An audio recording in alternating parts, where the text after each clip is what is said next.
Over the last several days, we've learned that 4 of Tesla's major programs that many were saying were dead or non-existent are actually alive and well. So first, we have Tesla doing a presentation showing off their progress with the Dojo supercomputer. Tesla's now working on Dojo version 2 and has plans for version 3. Plus, they invented a whole new way for networking. Second, Tesla executive Dan Priestley is planning to give an update on Tesla's semi-truck pilot program with Pepsi next month in Germany. It seems that Tesla Semi is now back up to speed. And third, there's video of $40 million worth of Cybertrucks seen at Giga Texas outbound lot. So is the Cybertruck not a failure after all? And finally, who says Tesla has scrapped improving superchargers? Tesla executive Max de Ziger signed an $18 million deal for a 40,000 square foot parking lot in Queens, New York to turn into a supercharger station. I got Brian White joining me. Brian is the host of his own incredible, fun YouTube channel called FutureAza. Check him out there when you can. Thank you so much, Brian. 4 big stories. It's all doom and gloom. Haven't you heard? The growth story's over. There's nothing to report. Oh, I guess they're not. So let's do this. Yeah, these are the 4, right? So everybody said that Dojo is dead. Nobody cares about Dojo anymore. One point, some comment by Elon, everybody thought they're not going to do it anymore. It may or may not succeed. You and I have done stories on that. Supercharger, he laid off a bunch of people. People thought that's done. They're not going to be spending more money. Then you've got Semi, which is something you've been talking about, researching quite a bit. And of course, Cybertruck seems to be moving fast. So let's go through each of these. So first of all, the Dojo supercomputer. So Tesla was in a presentation, and then they showed off their Dojo supercomputer at this Hot Chips 2024 conference, and they shared some new photos of what they call the Mojo Dojo Compute Hall. Mojo Dojo Compute Hall, MDHCH, in New York. So they did not just make an AI accelerator, but also they've invented their own transport protocol over internet. The assembly that houses the D1 tiles are all packed together with, SerDes cabled connections. So you got some photos here that they shared. This is all Dojo. So it's not just, one, what you call these stacks, library. Racks. It's like it just goes on. And, they've got photos of this invention. I love it that this new network protocol they've created. So I wanted to share this, which is thank you to Phil Truby. He was actually here. He watched this presentation and he explained what's happening. So here's high-level tidbits I was able to extract. So first, he confirmed that they are nearing the end of Dojo version 1 and Tesla's working on version 2. And they have plans for version 3. I think that the last annual shareholder meeting, Elon did talk about that. Dojo was architected specifically to ingest and deal with the huge bandwidth requirements of video, as opposed to, for example, the LLMs, which is text. The individual training unit in an LLM is a 10 byte or so token. For video, it could be 1.7 gigabyte video file. So, Elon has said very much, quite often that, NVIDIA chips work, but somebody had to optimize, the ability to ingest this requirements for bandwidth of video. With Dojo, Tesla created their own networking protocol. They're calling it the Tesla Transport Protocol over Ethernet to replace the TCP/IP and others to reduce latency by orders of magnitude. So they can reduce latency. Look at this. That Tesla, that's a TTP/OE, which is down below. It's 0.0013 microseconds, I guess that's what it's called. That's fantastic how much faster it is. That's why they reinvented it themselves. Almost twice as fast as the industry standard, the NVIDIA link used in NVIDIA supercomputers. So here's his summary, right? Dojo is very, very cost competitive to NVIDIA.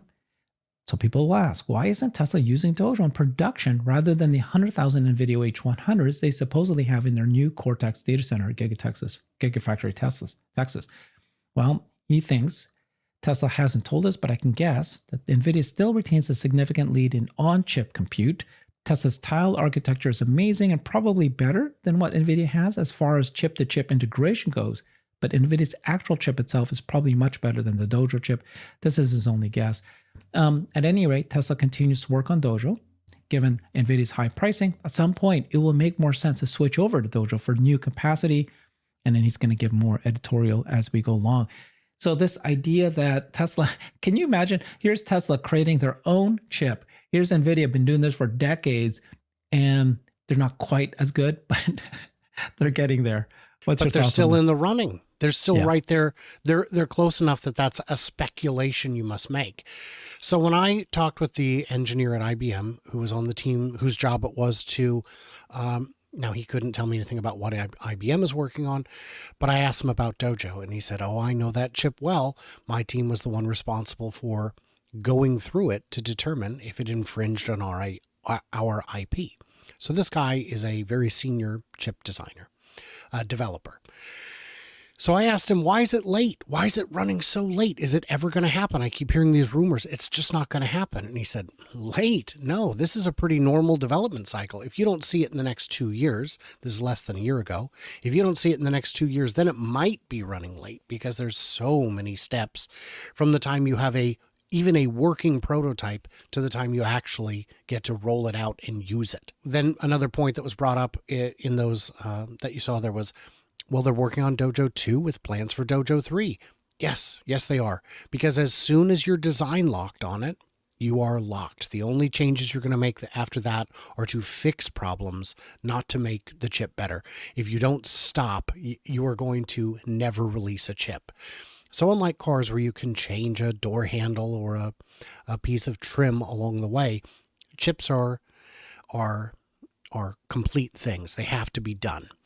So all those improvements that you came up with after the fact, those go into the next one. You're already planning that. So then the question was raised, well, why buy NVIDIA at all? Wouldn't it be cheaper to use your own?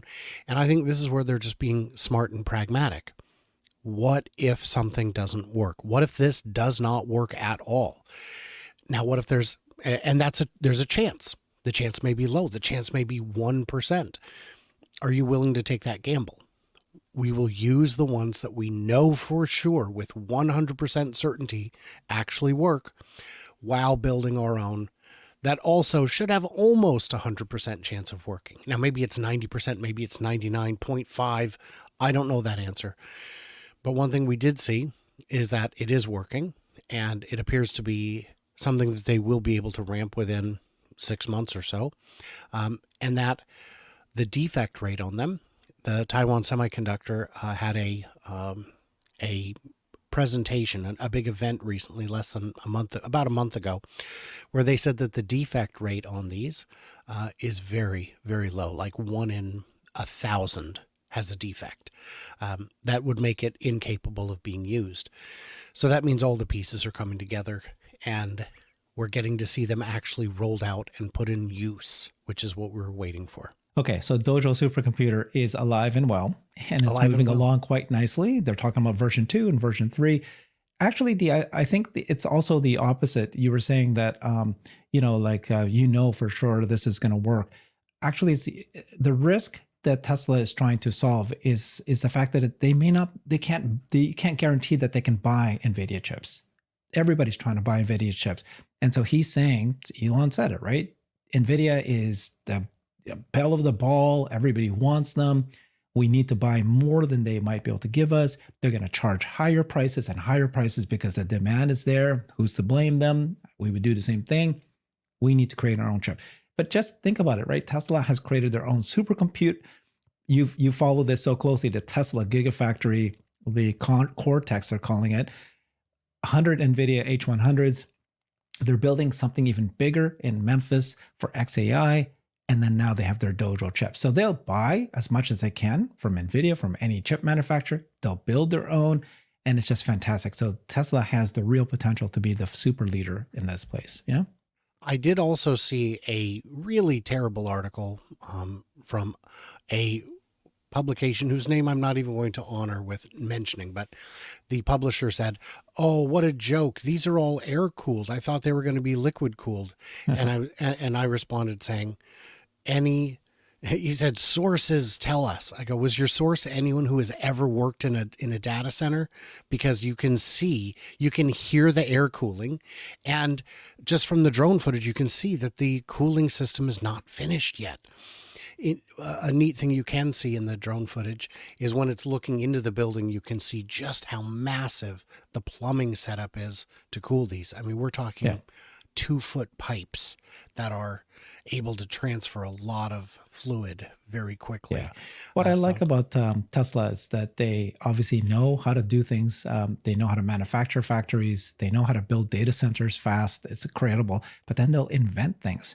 So here we've got the Tesla Dojo exascale lossy AI network using the Tesla Transport Protocol over Ethernet TTPoE. They've invented this new thing. We got to learn about TTPoE. This is largely around the version 1 of the TTP, but it's something that can be shared at Hot Chips. So I don't know that at Hot Chips was a conference, so they probably are sharing. They don't want to share the whole thing. Instead of using TCP, decided to make its own networking protocol for its AI cluster. So I obviously don't know anything about this, but it's just the fact that they've invented their own, networking lead. This is Eric Quinnell, PhD Dojo Fabric lead. This is as high tech as you can get. It's great. absolutely. Yeah, absolutely. Okay, next story here is the Tesla Semi. You know a lot about this. It's to be truthful about this, it was a lot slower than we all expected, and for some reason Tesla delayed rolling this out. They'd already been doing a pilot program at Pepsi, but we're now starting to see in the last several months more and more activity. You got Dan Priestley, who's in charge, the Tesla executive in charge of this. He's going to be at a talk at this transportation event in Germany next month in September 17th and 18th. He's going to share more about what they found with their pilot program with Pepsi. So this is just the photo of the Tesla Semi, and this is Dan Priestley. What do you think he's going to say, and what's your expectations? So in Europe, they have more flexibility over where the batteries can come from. In the US, batteries, we really want them to be domestic. If they're not domestic, they're going to be slapped with some punishing, pretty cruel tariffs. In Europe, they're not quite as burdened. Now, they were expecting to have the 4680 line running in Germany by probably a year ago, maybe 2.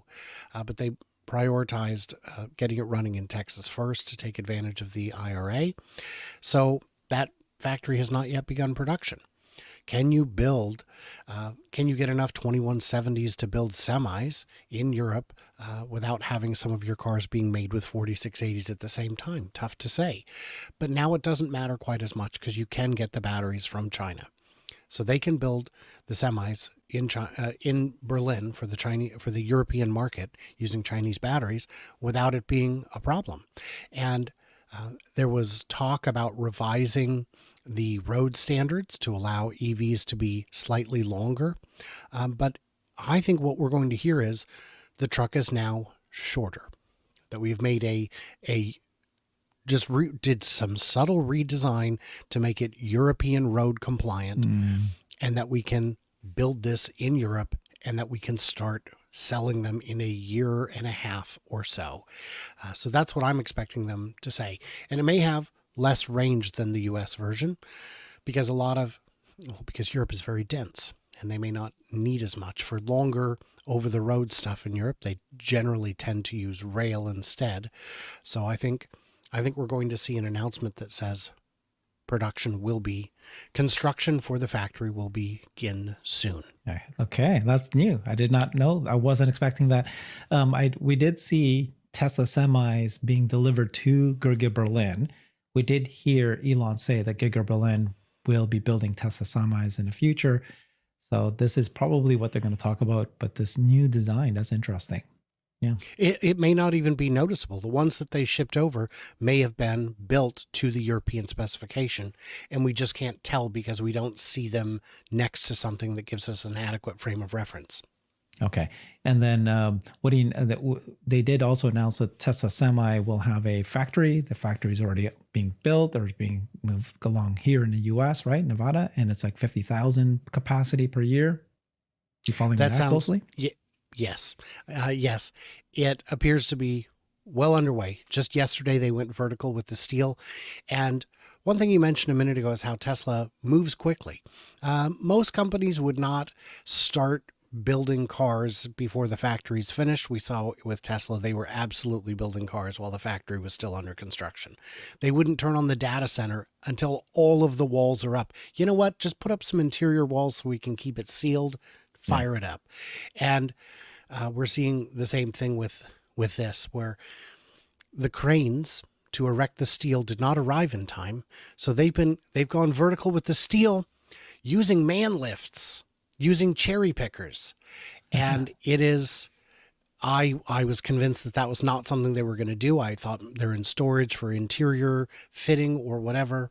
No, they're using the cherry pickers or maybe that's the wrong word, apple pickers, the buckets to put up the steel. And it's like, okay. Okay. Well, there you go. Tesla Semi is moving along quite nicely, and there's going to be a presentation next month. So another thing we just saw, of course, with the folks like you and Joe Tegmeyer, this guy, Brand Sloan, you guys follow Giga Texas quite closely, and there's more drone video of Cybertrucks in the outbound lot. But this one is a lot. It's like a lot, $40 million worth. Let's take a quick look at the video. Wow. Just so many Cybertrucks. I love it. Yeah. And I'm still seeing people on social media saying it is a failure. Maybe it's because, I saw people, you may have noticed in our Pacific Northwest group on X, it turns out that the video that was shown of someone overloading his Cybertruck at a hardware store and then losing all of the whatever it was that he'd put in the bed of it, it just sliding out. That was here in the Northwest. They say, proof the truck is a failure. You've never seen something fall out of a truck before? Production is increasing. Sales are increasing. Foundation series will be ending shortly. And this is just going gangbusters, man. So it's going gangbusters. And that 40 million you saw, it rotates. It's always new inventory. It's not like they've got, they can't move them. That's as silly as believing that a holding lot is the same thing as an inability to sell cars. It's just temporary. You come back in a couple of days, you'll notice they've all been shipped out and replaced with new ones. Jeff Lutz, who's one of our resident experts, knows factories, knows delivery products. He was saying it's very common for the first year when you introduce a product, a brand new product like the Cybertruck, especially the Cybertruck that has so many new technologies that they have never done before. It would go very, very slow. We're only here in August, and people are expecting, we should have seen, 5,000 per week already, 10,000 per week. And no, this is going to be very, very slow. There's going to be problems, and I'm sure that they're discovering problems and then they're resolving it. Now, the question is whether or not October, November, December, they're going to start to scale. And this is a very good sign. One of the few signs here, seeing more and more trucks in the parking lot. What is your current number of Cybertrucks created year to date, and what's your expectation by the end of the year? I think we've seen VINs around, was it 20,000 or 30,000? I don't remember, but I saw the number very recently. I think it's about 20,000 is what we're up to. And with just, not that many months left to go, getting to the 80 to 90,000 I was expecting looks a bit unlikely. But they keep accelerating. And the way you do it is you set up your production line, you begin production, and you identify the first bottleneck and you clear it. And then a new bottleneck appears at a higher level and you clear that. And it's a game of whack-a-mole, but every mole you whack makes the line move quicker. So I don't know. I'm thinking 50,000 is a good floor for this year. And, with a non-zero chance of 80 to 90,000. I'd say with a 25% chance of getting in the 80 to 90,000 range. What is the run rate per week? I don't have that handy. Okay. Yeah, I don't have that. Elon had published a burst rate recently, and I want to say it might have been 5,000, but I don't believe that's a rate I think that was just a burst rate for like one shift, and that it wouldn't necessarily translate to all week. Yeah, I don't know what that is. So that's the thing I think we need to watch out for. It's less important for me how many Cybertrucks are sold in that first year, but more importantly is where they add on the per week run rate by the end of the year. That's the critical thing, I think. I agree. Okay, but again, this is gorgeous. Take a look at this again. I just love watching it. I mean, it's we're talking about. Oh, there we go. It's quite a bit. It's nice to see that many Cybertrucks. They're all out there. Okay. Yeah. So next story is, did you know, Brian, superchargers are dead? Elon got fired the entire supercharger team several months ago. So, the question though is, okay, is it really Tesla's responsibility to build superchargers? Like, now that every single car manufacturer has standardized on the Tesla North American charging standard, why does Tesla have to be the one to build this? Why not the government? Why not the individual companies themselves?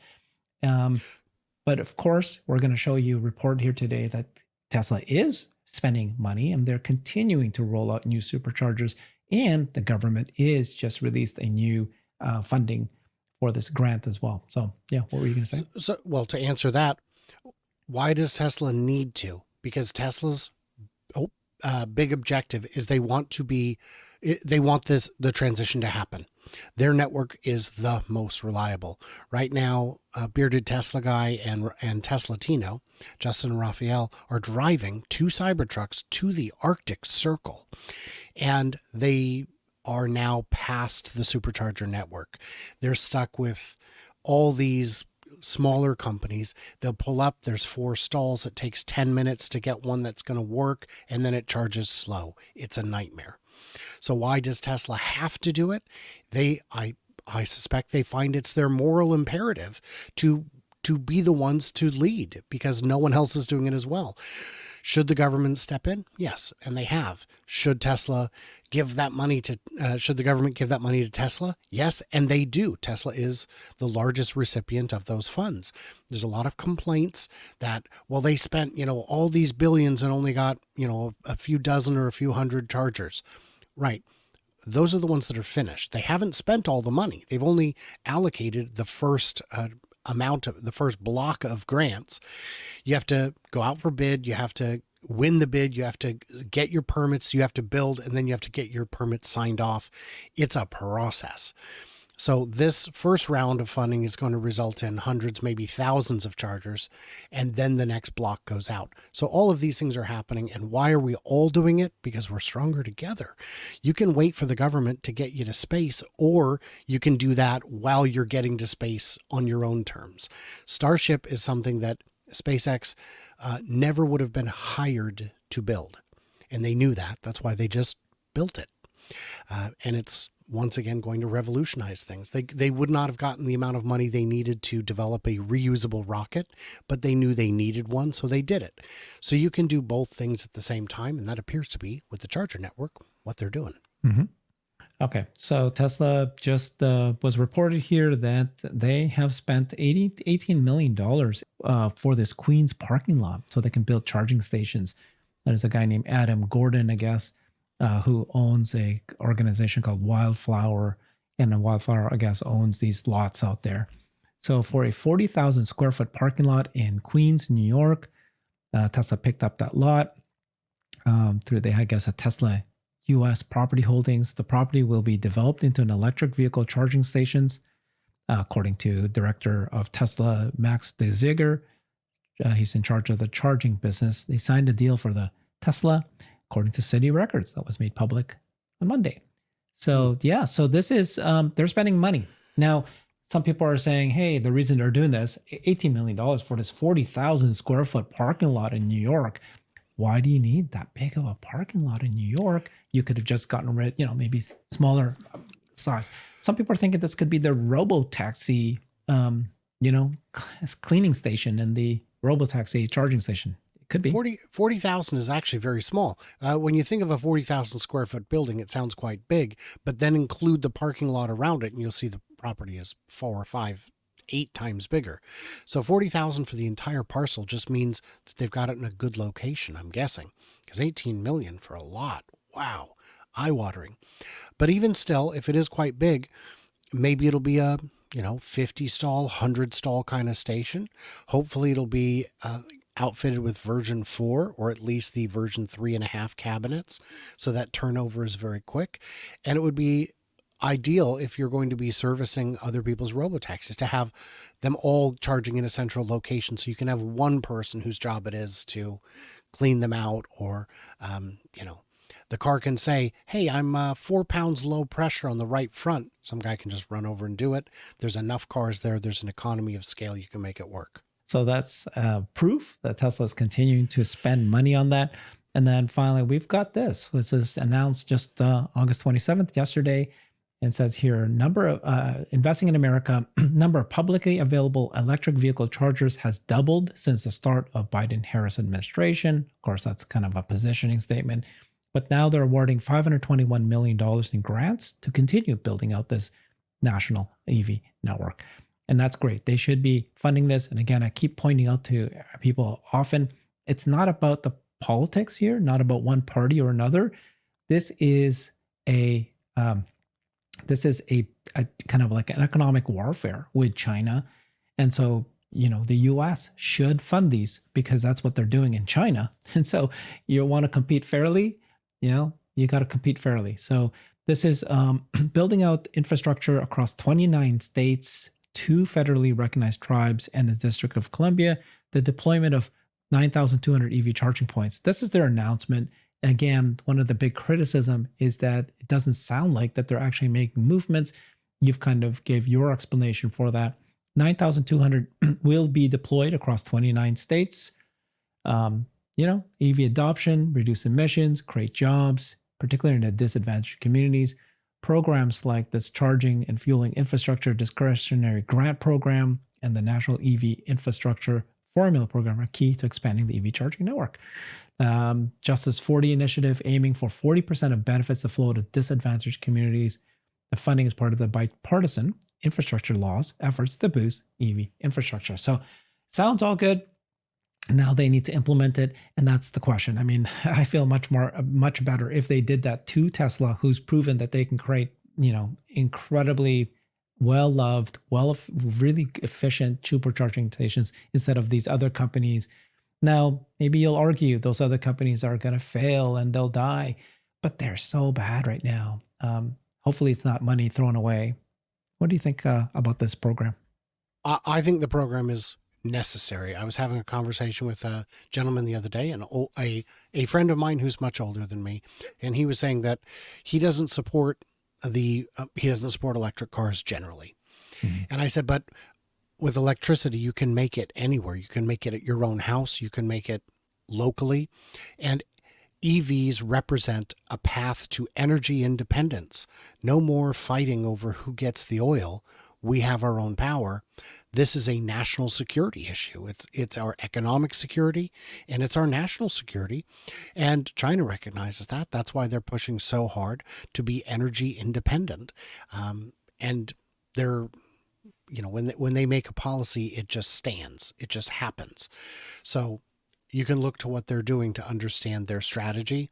And it's a strategy a lot of countries are adopting because it makes sense, and it's a lot cheaper than trying to fight for oil. Okay. Thank you so much, Brian. So 4 major programs a lot of people think are dead and not happening for Tesla, but they truly are moving along. You got Dojo, you got the superchargers, you've got Cybertruck, and you got Tesla Semi. These are all very important, very big things that are not being counted at all by anybody. So we'll see what happens here. But thank you so much, Brian. Those are good comments there. Follow Brian on his X and his YouTube channel, FutureAza. Thanks, everybody. Bye-bye. I've created a website that is the most comprehensive resource for the Tesla investor. Please check it out. Simply go to my website at herbertong.com.